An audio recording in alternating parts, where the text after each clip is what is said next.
Ya, kita sampai ke hari ketiga, garis besar yang poin E. Ya, ketika kita tidak hidup oleh hayat alamiah kita, tetapi hidup oleh hayat ilahi di dalam kita, kita berada dalam kebangkitan. Hasil dari hal ini adalah tubuh Kristus. Ya. Nah, saya ingin menyisipkan satu frase ketika kita tidak hidup. Nah, ketika di sini saya sisipkan ketika dalam penderitaan kita tidak hidup oleh hayat alamiah kita, dan seterusnya, ya.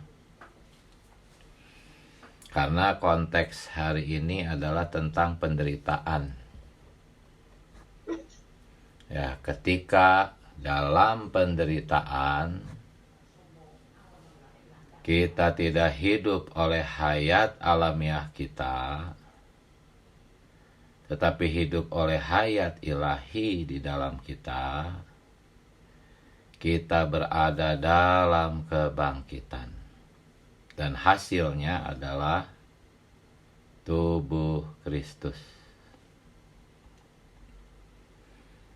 Nah, tadi ayat yang kita doa bacakan adalah tentang penderitaan para rasul.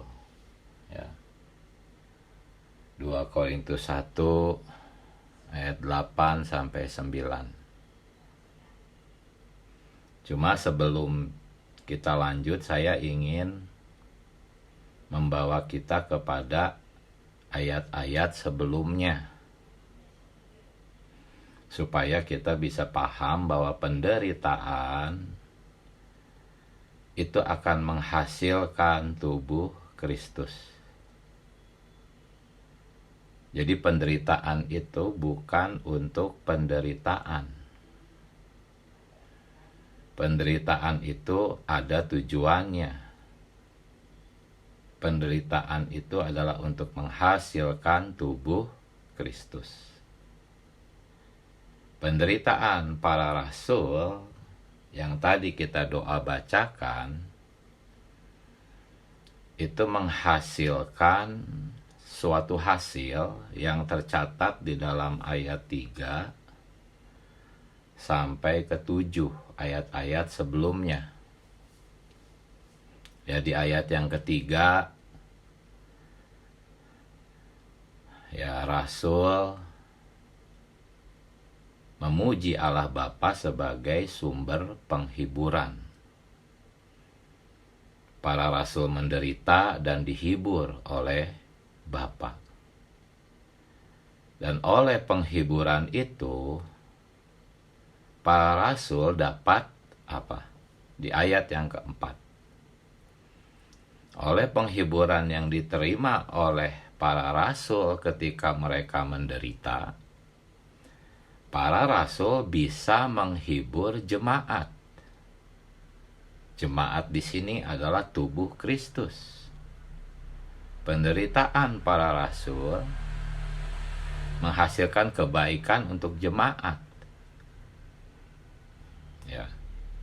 Jemaat yang sedang menderita menerima penghiburan dari para rasul, karena para rasul pun menerima penghiburan dari Bapa. Nah, yang di ayat yang kelima, di sana kita bisa melihat bahwa melalui kesengsaraan Kristus, justru para rasul mendapat bagian yang berlimpah-limpah. Nah, bagian yang berlimpah-limpah ini adalah untuk tubuh Kristus.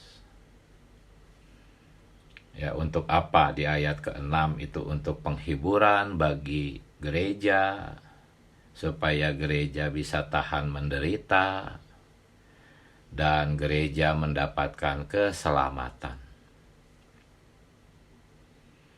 Jadi sekali lagi, saudara-saudari, ayat yang tadi kita doa bacakan adalah penghiburan, ya, penderitaan para rasul. Dan tujuan penderitaan adalah untuk menghasilkan tubuh Kristus. Barusan saya sudah memperlihatkan dari ayat ketiga sampai ayat ketujuh bahwa penderitaan para rasul benar-benar menghasilkan pembangunan tubuh Kristus. Jika penderitaan kita tidak ada kaitannya dengan tubuh Kristus, maka itu hanyalah penderitaan dunia. Ya, para filsuf menyadari bahwa hidup di dunia itu menderita. Tetapi mereka tidak menyadari tujuan penderitaan alam semesta itu apa. Tetapi kita menyadari bahwa tujuan penderitaan di alam semesta karena ada satu kepentingan Allah, yaitu pembangunan tubuh Kristus. Ya, jadi poin E ini dapat kita simpulkan bahwa pembangunan tubuh Kristus itu dihasilkan oleh hidup dalam kebangkitan di dalam penderitaan. Penderitaan ini sebetulnya satu situasi maut. Penderitaan ini sebetulnya satu alam maut. Tanpa maut tidak akan ada kebangkitan. Jadi hari ini kita memang ada dalam alam maut. Alam penderitaan. Ya. Alam maut yang ada di bumi. Di atas bumi. Alam penderitaan. Kita ditaruh di sana agar bisa menghasilkan kebangkitan. Dan kebangkitan ini ada tujuannya, yaitu pembangunan tubuh Kristus.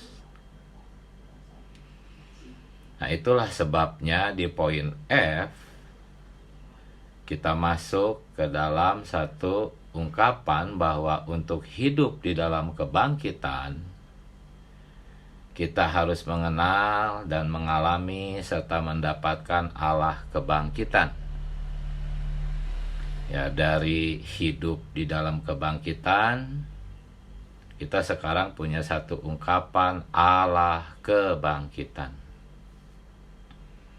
Nah, sekarang mari kita melihat frase ini, Allah kebangkitan. Hidup di dalam kebangkitan sebetulnya hidup di dalam Allah kebangkitan. Nah, saudara-saudari, dalam berita ini ada dua sebutan. Yang pertama adalah Allah yang hidup. Kedua adalah Allah kebangkitan. Dan dalam berita ini, dua sebutan ini dibedakan. Sebetulnya, Allah yang hidup itu selama-lamanya merupakan Allah yang hidup.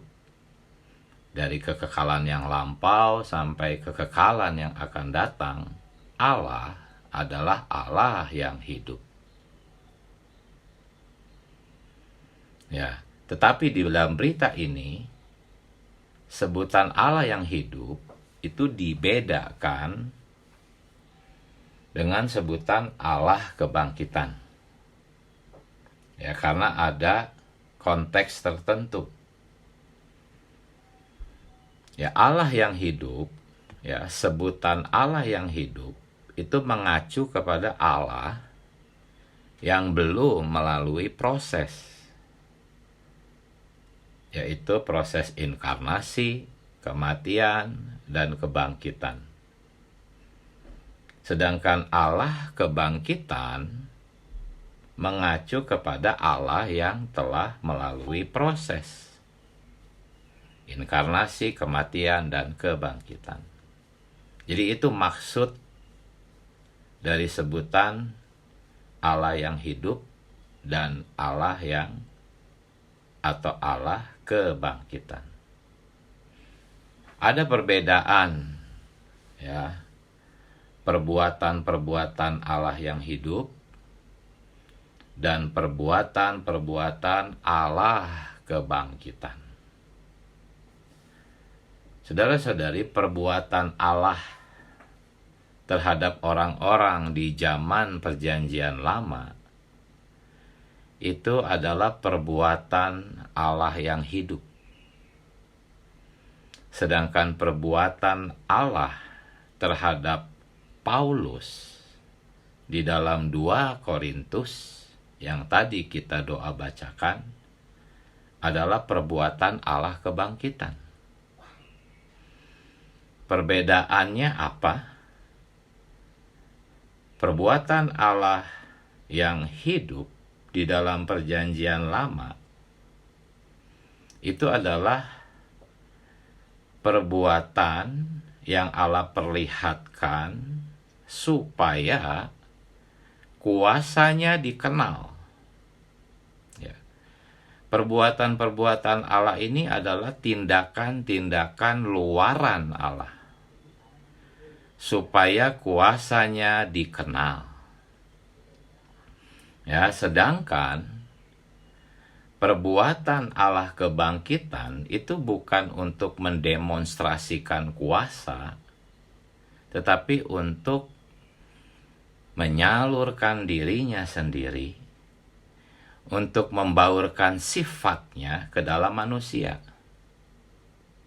Ya, memang perbuatan Allah yang hidup itu adalah suatu masa-masa persiapan supaya ketika Allah menjadi Allah kebangkitan, dia bisa menyalurkan dirinya sendiri.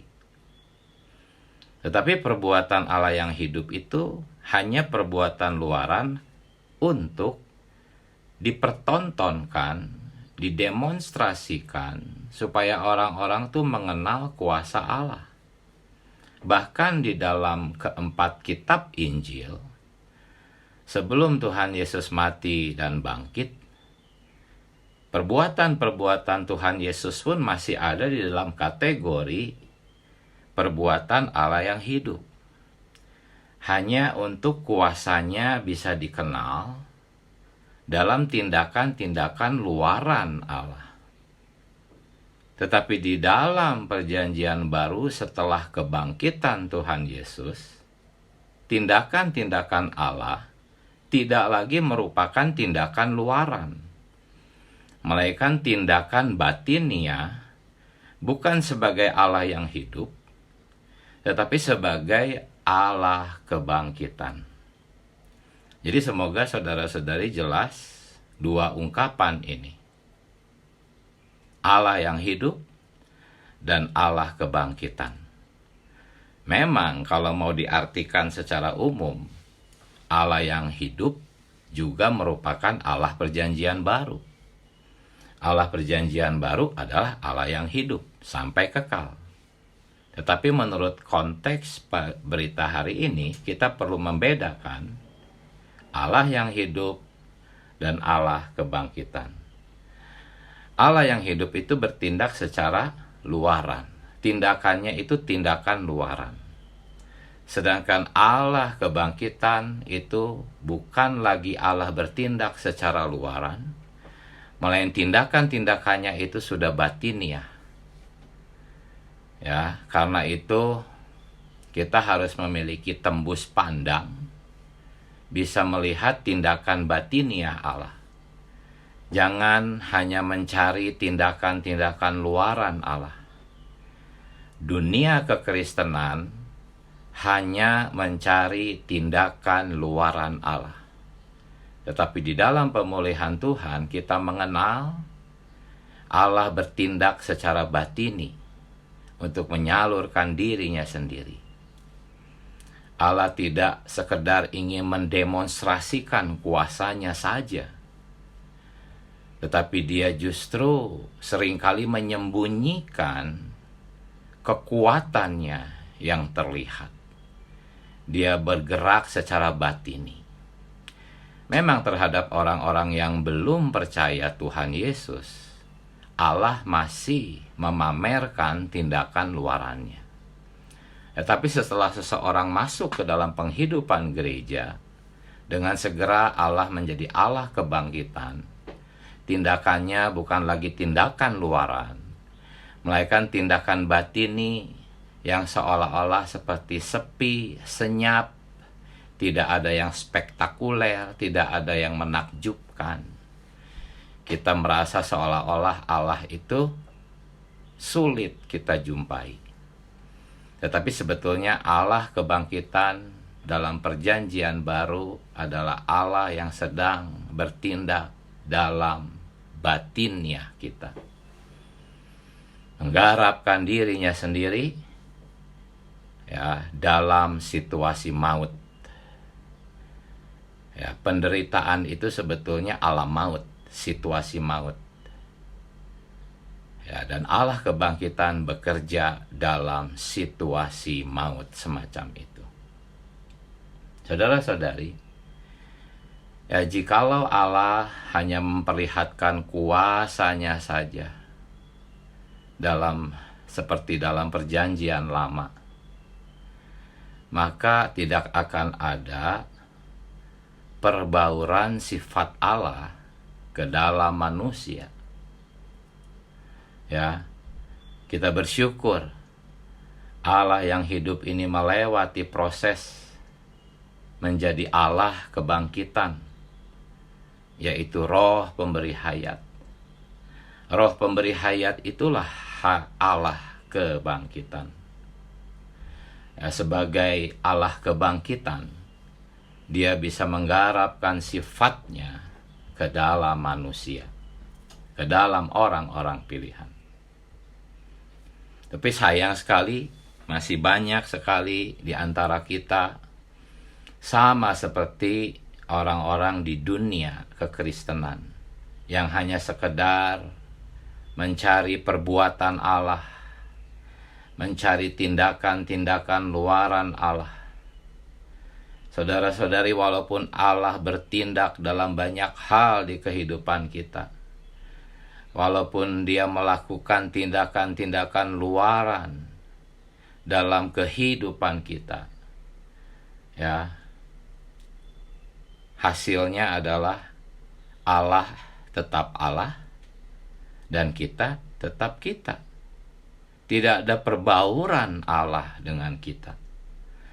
Allah tetap Allah dan kita masih sama seperti sebelumnya.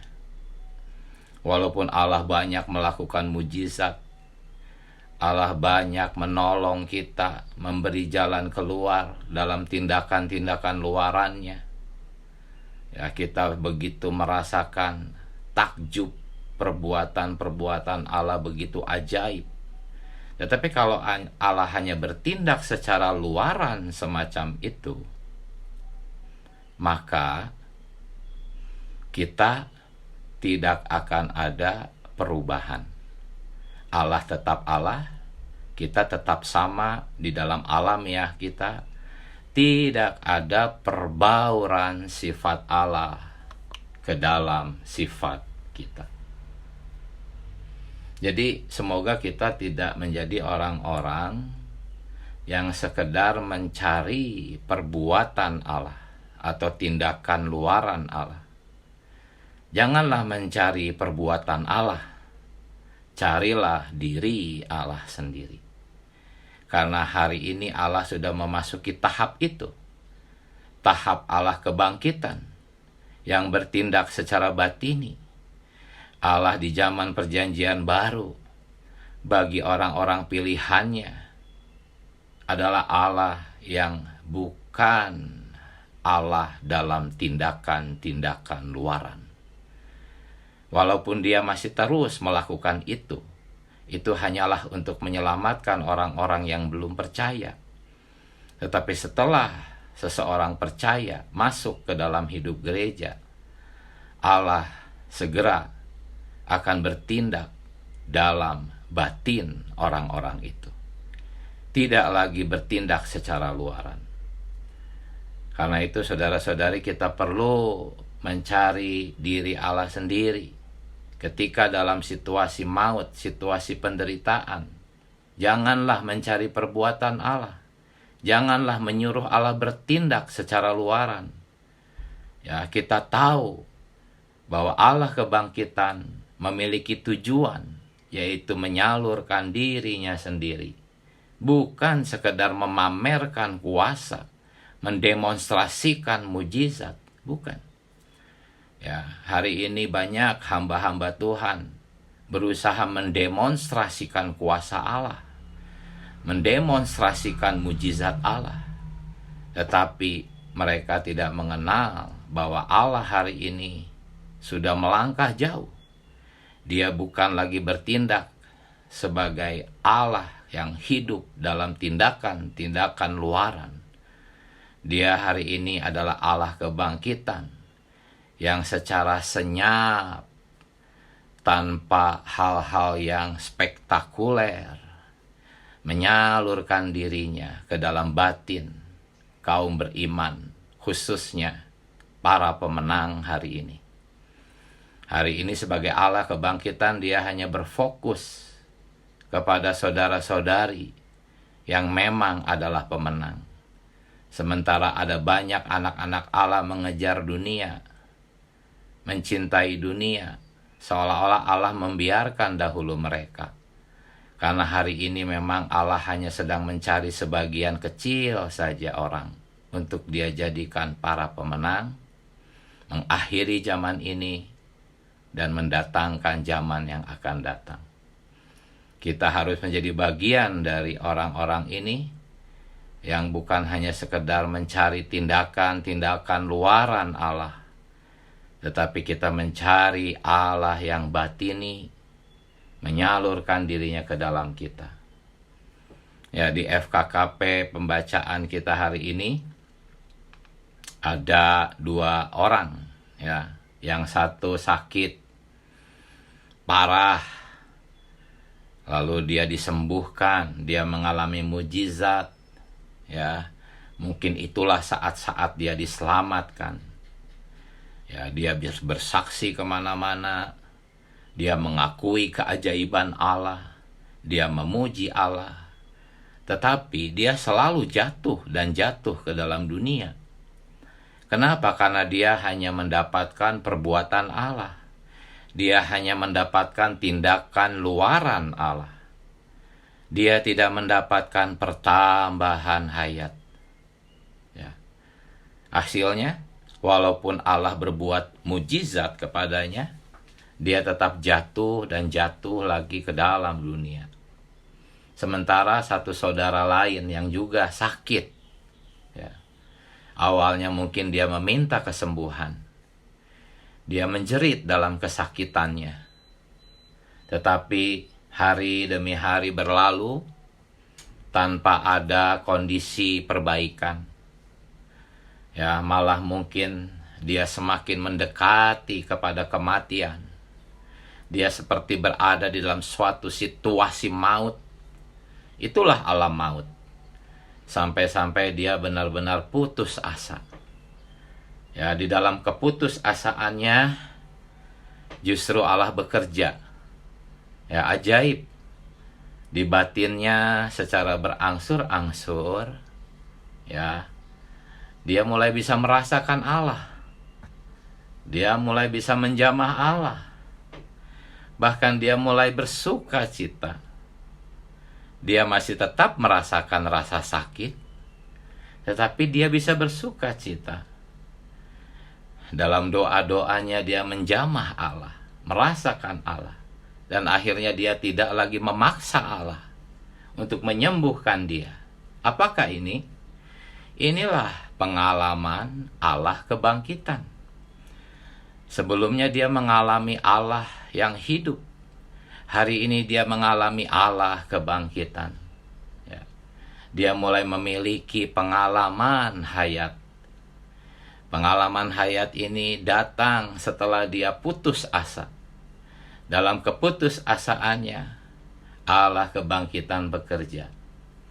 Allah kebangkitan ini adalah hayat kebangkitan itu.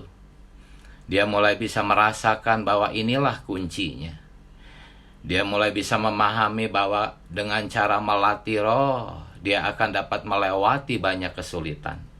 Sejak saat itu dia tidak lagi meminta Allah bertindak secara luaran. Dia tidak lagi meminta dan mendoakan hal-hal luaran. Yang dia minta hanyalah pertambahan hayat. Penderitaan tetap ada. Sakit tetap dirasakan. Kelemahan juga tetap ada.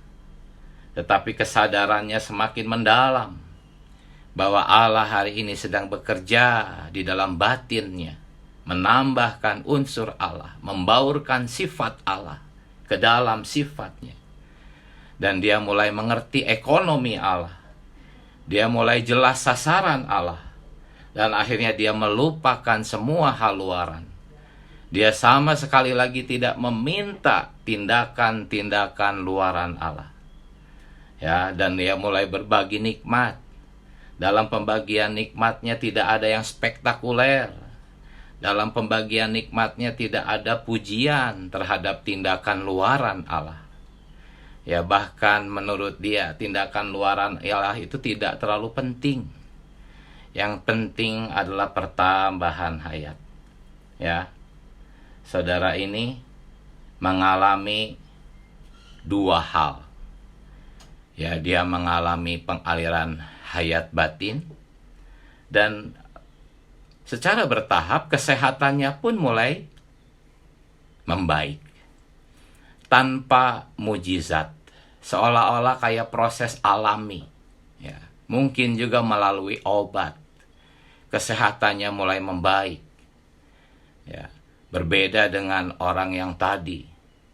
Kesembuhannya ajaib, mujizat, kesaksiannya spektakuler. Tetapi saudara ini tidak. Dia hanya menyaksikan betapa hayat kebangkitan itu bisa melampaui semua kesulitan. Bahkan dia mengakui kesulitan tetap ada, penderitaan tetap ada, sakit tetap ada. Tetapi bagi dia sudah tidak penting lagi persoalan-persoalan luaran itu. Ya, walaupun dia disembuhkan, ya, yang terpenting bagi dia adalah pertambahan hayat. Inilah Allah yang hidup dan Allah kebangkitan. Allah yang hidup itu bertindak secara luaran. Allah kebangkitan bertindak di dalam batin kita, menambahkan unsur Allah. Ya. Inilah sebetulnya makna dari penderitaan di alam semesta ini, saudara-saudari. Penderitaan itu membuka kesempatan bagi Allah kebangkitan, membaurkan sifatnya, dirinya sendiri ke dalam anak-anaknya. Jikalau di alam semesta ini tidak ada anak-anak Allah, maka tidak dibutuhkan penderitaan. Tetapi karena di bumi ini ada anak-anak Allah, ya, maka dibutuhkan penderitaan, yaitu satu situasi maut, alam maut. Untuk apa? Untuk mencampakkan ciptaan lama. Alam maut itu tong sampah. Diperlukan tong sampah untuk mencampakkan ciptaan lama. Ya, ini seperti suatu proses. Ada air surut, ada air pasang. Ya, di dalam 2 Korintus 4 ayat 16, ya, secara lahiriah itu merosot seperti air surut. Tetapi ada air surut, ada juga air pasang. Manusia lahiriah semakin surut, merosot, tetapi manusia batiniah itu seperti air pasang. Dia naik. Ini dibutuhkan. Ya, jadi kemerosotan yang di luar, ya, seolah-olah tidak ada tindakan luaran Allah. Semuanya malah semakin merosot. Justru itu akan membuat kebangkitan seperti air pasang naik. Nah, saudara-saudari, pertanyaan berikutnya. Jadi bagian kita ini harus bagaimana? Apa yang harus kita lakukan? Saudara-saudari, yang harus kita lakukan hanya satu, yaitu kita harus memberi persetujuan kita kepada semua pengaturan Allah. Itu saja. Ketika Allah mengaturkan situasi itu seperti satu alam kematian bagi kita. Rasanya kita seperti mau mati, putus asa. Tetap katakan, Tuhan, aku memberi persetujuanku kepadamu. Lakukan Tuhan, terserah Tuhan. Saya tidak takut Tuhan. Sebab kita tahu Allah sudah menakar penderitaan itu. Tidak mungkin melebihi kekuatan kita. Terhadap setiap orang berbeda-beda. Yang satu mungkin tidak terlalu berat kelihatannya, yang lain sangat berat. Watchmeni 20 tahun di penjara. Penderitaan Paulus begitu berat di 2 Korintus. Tapi sementara yang lain hanya mungkin kesulitan ekonomi. Mungkin juga ada sakit. Masing-masing beda-beda tetapi sama prinsipnya. Itu membawa kita ke dalam satu keputusasaan. Entah itu kelihatannya seperti berat ataupun agak ringan, semuanya sama-sama berat sebetulnya. Sama-sama menekan. Ya. Tetapi semuanya itu adalah untuk menyudutkan kita ke dalam satu titik keputusasaan, sehingga kita tidak bersandar lagi kepada Allah, kepada diri sendiri, melainkan kepada Allah.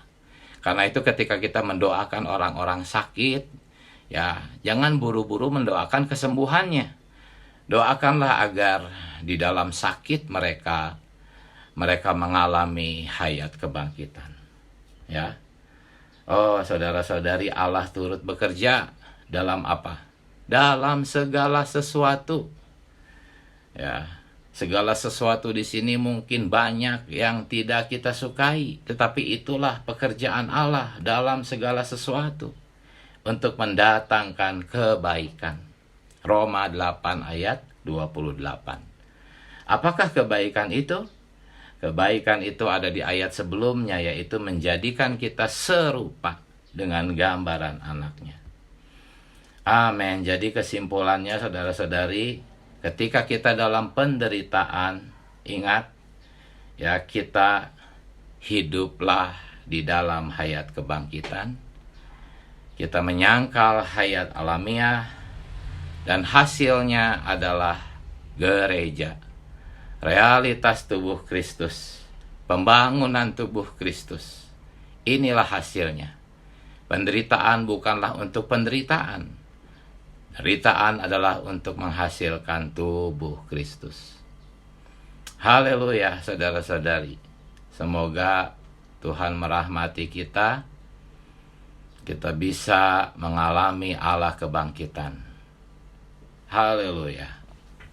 Nah, masih banyak waktu, saudara-saudari. Mari kita berbagi nikmat. Amin. Tuhan Yesus. Amin. Silahkan. Amin. Amin.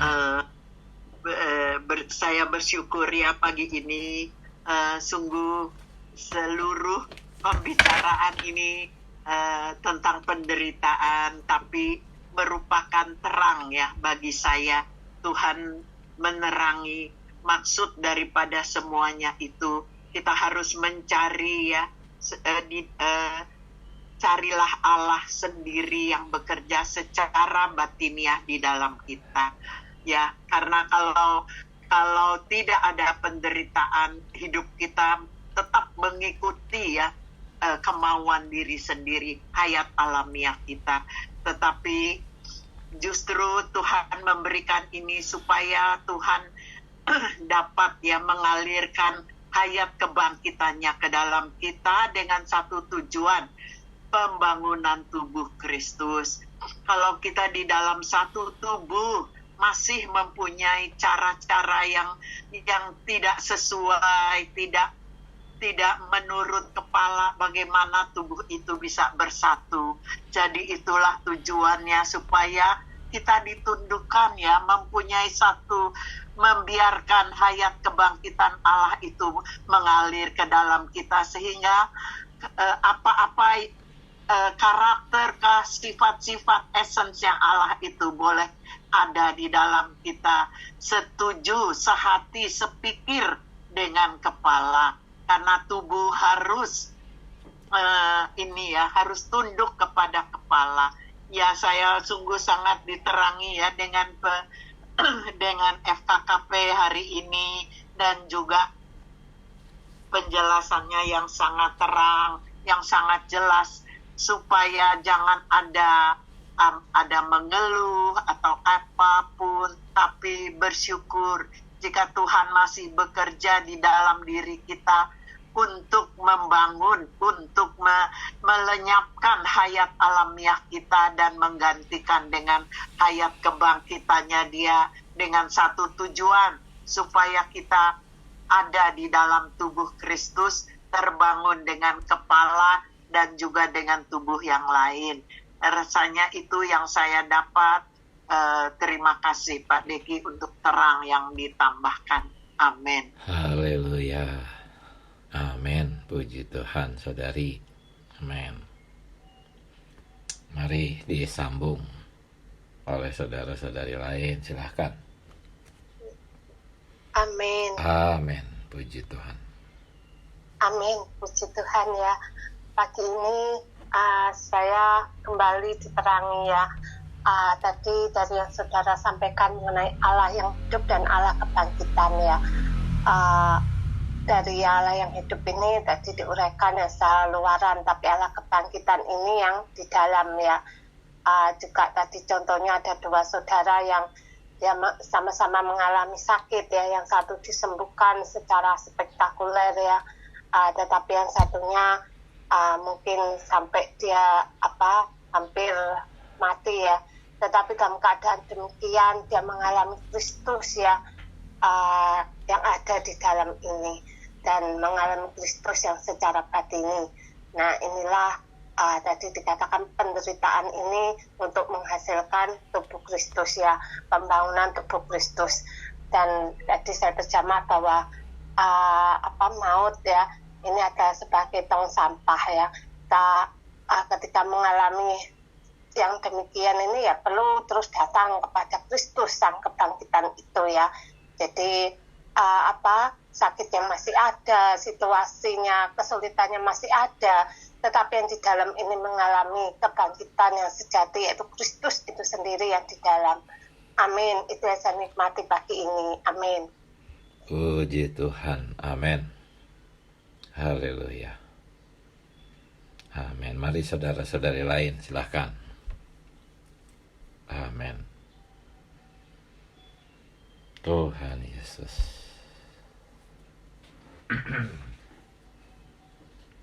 Mari saudara-saudari yang sudah lama tidak berbagi nikmat, mari bagikan. Yang belum pernah berbagi nikmat, beranikan. Amin, silahkan. Tuhan Yesus.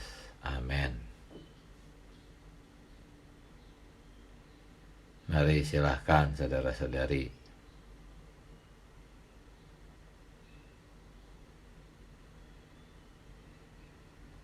Tuhan Yesus. Amin. Amin. Amin. Silahkan saudari. Amin. Ya, puji Tuhan ya. Setiap kali kita menikmati penyegaran pagi pasti ada satu pengucapan syukur ya, karena ada terang baru lagi. Dan pagi ini saya sangat bersyukur lagi bagaimana ada satu perkataan tentang makna penderitaannya. Saya percaya setiap kita pasti lebih senang ya kalau berbicara tentang berkat juga mujizat. Tapi hari ini bagaimana kita melihat penderitaan sebenarnya pun memiliki satu makna ya. Saya menikmati ini, sungguh saya merasakan ya, kita sangat bersyukur ya, di tengah-tengah kita selalu ada pembahasan-pembahasan yang akan menguatkan iman kita kepada Tuhan. Nah, hari ini saya juga merasakan bahwa penderitaan kita di dalam Tuhan itu sebenarnya tidaklah penderitaan yang sia-sia ya. Karena hari ini kita melihat penderitaan pun ada maknanya. Maknanya adalah Tuhan ingin membawa perusakan yang dibawanya kepada ciptaan lama, memberi kesempatan kepada Allah kebangkitan untuk membagikan dirinya sendiri ke dalam ciptaannya, agar mereka keluar dari proses kematian dengan unsur ilahi dalam susunan mereka.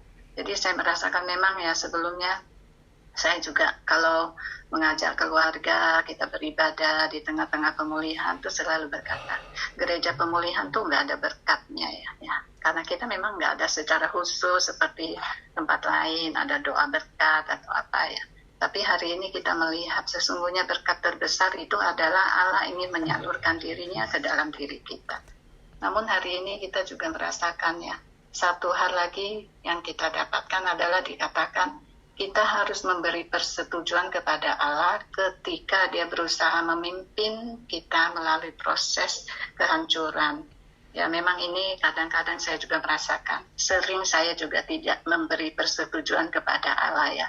Ketika situasi tidak nyaman datang, saya kebanyakan protes ya, Tuhan kenapa harus seperti ini, Tuhan kenapa harus begini. Tetapi sungguh hari ini ketika kita menikmati berita hari ini, kita harus bersyukur ya, kita harus memberikan Allah persetujuan. Karena dikatakan, saudara kita juga mengatakan, kita jangan takut ya, sebab Allah tahu bagaimana mengatur penderitaan itu. Ya, karena kalau kita nikmati sungguh ya, Allah kita kan bukan Allah yang sembarangan ya. Dia pasti tahu kadar kemampuan kita. Seperti ada ayat, Dia mencobai pun tidak sebatas kemampuan kita ya, tapi Dia sudah mengukurnya. Nah, hari inilah saya merasakan, saya bersyukur ya dalam memandang penderitaan ini. Jadi penderitaan itu tidak membuat saya menyalahkan Tuhan, penderitaan tidak membuat saya menjadi tawar hati kepada Tuhan, tetapi penderitaan ini harusnya membawa saya pelan-pelan semakin mengalami ya, hayat ilahi itu bertambah di dalam diri saya. Sehingga penderitaan itu membawa satu perubahan dalam diri saya. Mungkin menghadapi situasi saya lebih sabar, saya lebih tenang. Nah ini juga kita perlu memiliki satu pengalamannya. Memang kadang-kadang kita juga ada merasakan ketika situasi yang tidak nyaman, ada kalanya kita panik, kita khawatir. Tapi ketika kita menikmati, kembali ke dalam roh, menikmati, akhirnya situasi yang tidak nyaman itu pun membawa kita pada satu titik ada ketenangan. Di situ kita bisa mencerna, oh Tuhan Yesus seperti ini ya. Nah hari ini saya sangat bersyukur ya, karena saya mendapatkan bahwa makna penderitaan hari ini adalah Allah ingin menyalurkan dirinya, hayat kebangkitannya di dalam diri kita. Sehingga dalam setiap penderitaan ini akan membawa kita semakin dekat dengan Allah. Amin, puji Tuhan. Puji Tuhan. Amin, saudari. Haleluya. Amin. Mari silahkan yang lain, masih cukup banyak waktu. Amin. Amin. Amin. Ya. Tuhan.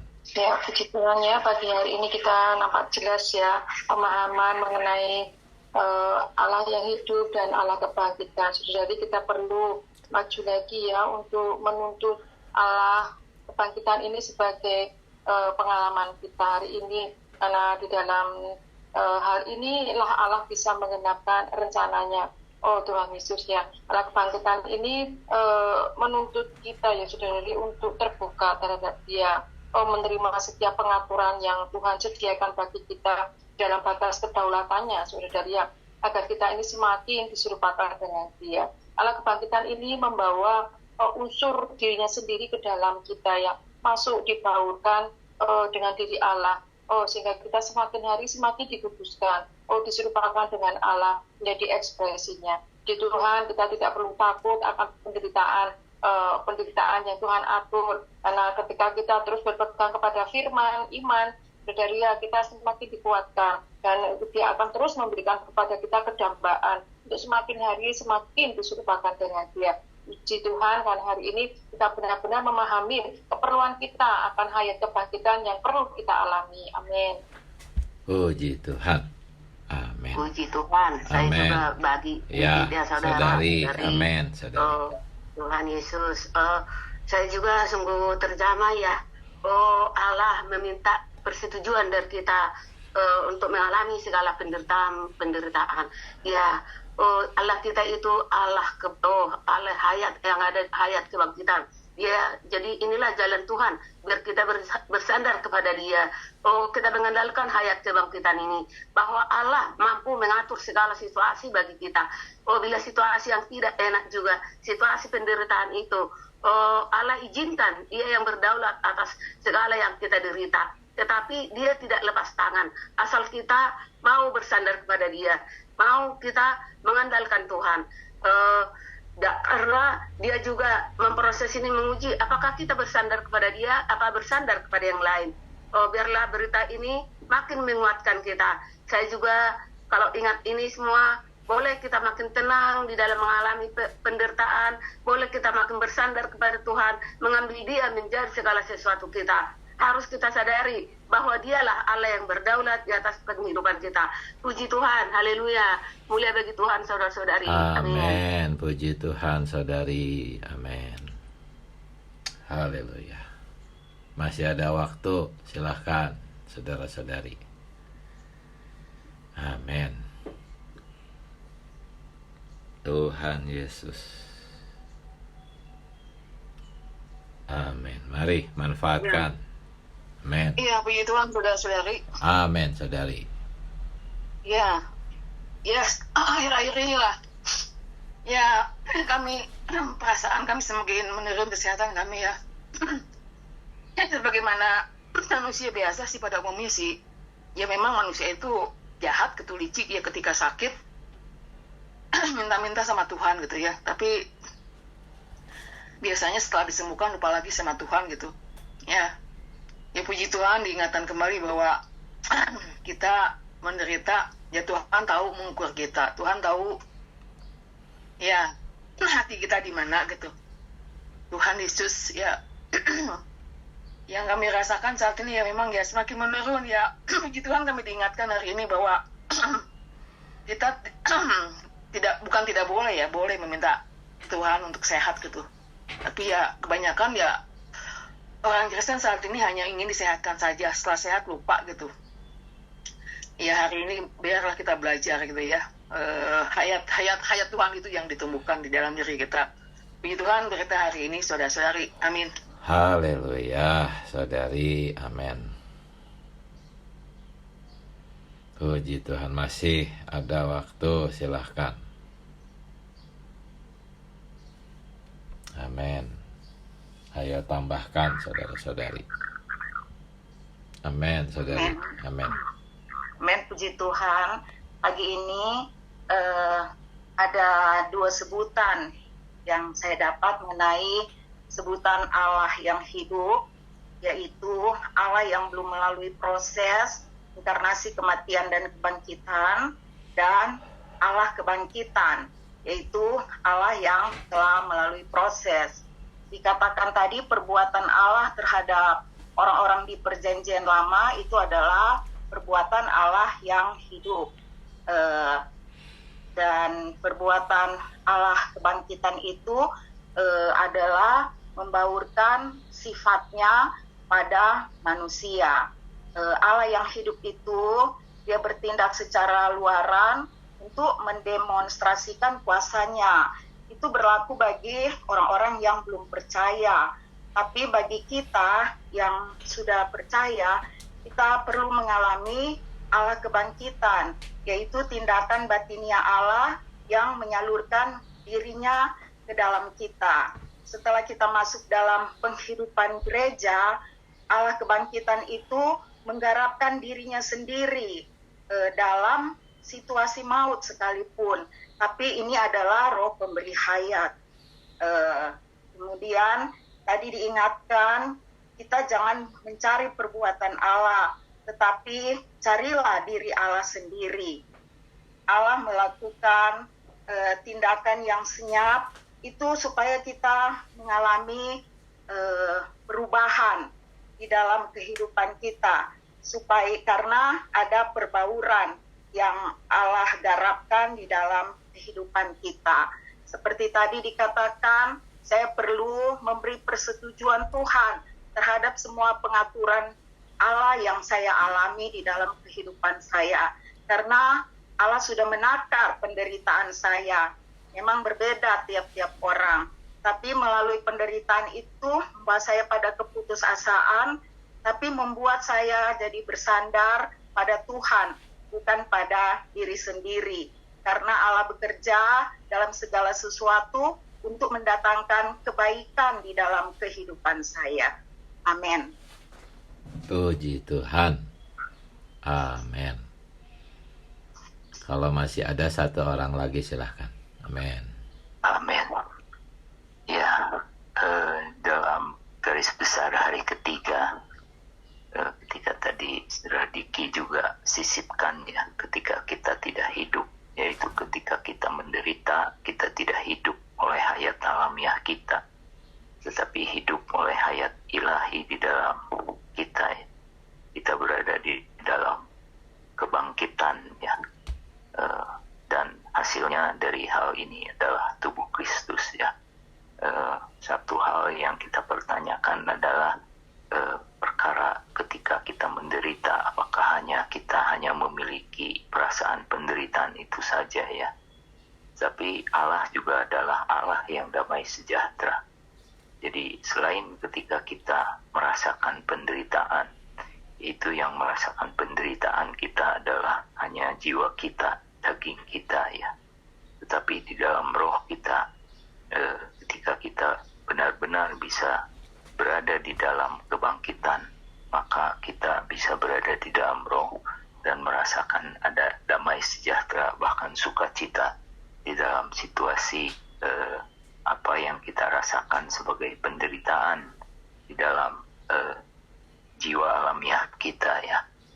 Kalau kita hubungkan juga dengan kata berkat ya, bahwa kalau berkat itu sesuatu yang menyenangkan, mungkin hidup Paulus adalah tidak ada berkat sama sekali ya. Dan dengan demikian penghubungan kata berkat dengan kenyamanan, keinginan manusia alamiah kita itu adalah hal-hal yang seringkali berhubungan dengan mayoritas apa yang dikehendaki oleh juga sebagian besar orang Kristen, dan itu adalah tidak tepat. Amin. Amin. Puji Tuhan. Haleluya. Mari kita menyeru nama Tuhan, saudara-saudari. Tuhan Yesus, kami cinta padamu. Tuhan Yesus. Tuhan Yesus, terima kasih ya Tuhan. Karena hari ini kami menjadi jelas. Seringkali kami merasa Allah diam saja. Padahal Allah sedang bekerja.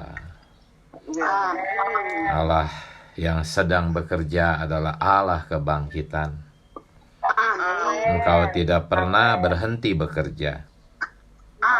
Seringkali kami merasa Engkau begitu jauh. Padahal Engkau begitu dekat. Engkau ada di dalam diri kami, sedang bekerja sebagai Allah kebangkitan, menambahkan unsur-Mu sendiri ke dalam kami. Oh Tuhan Yesus, pegang tangan kami melewati proses ini. Ajar kami terus menyetujui semua pengaturan-Mu atas kami. Haleluya. Terima kasih Tuhan Yesus. Selamat pagi saudara-saudari, sampai jumpa. Amin.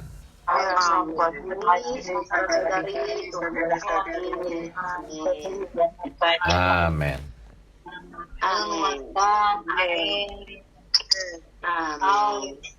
Haleluya.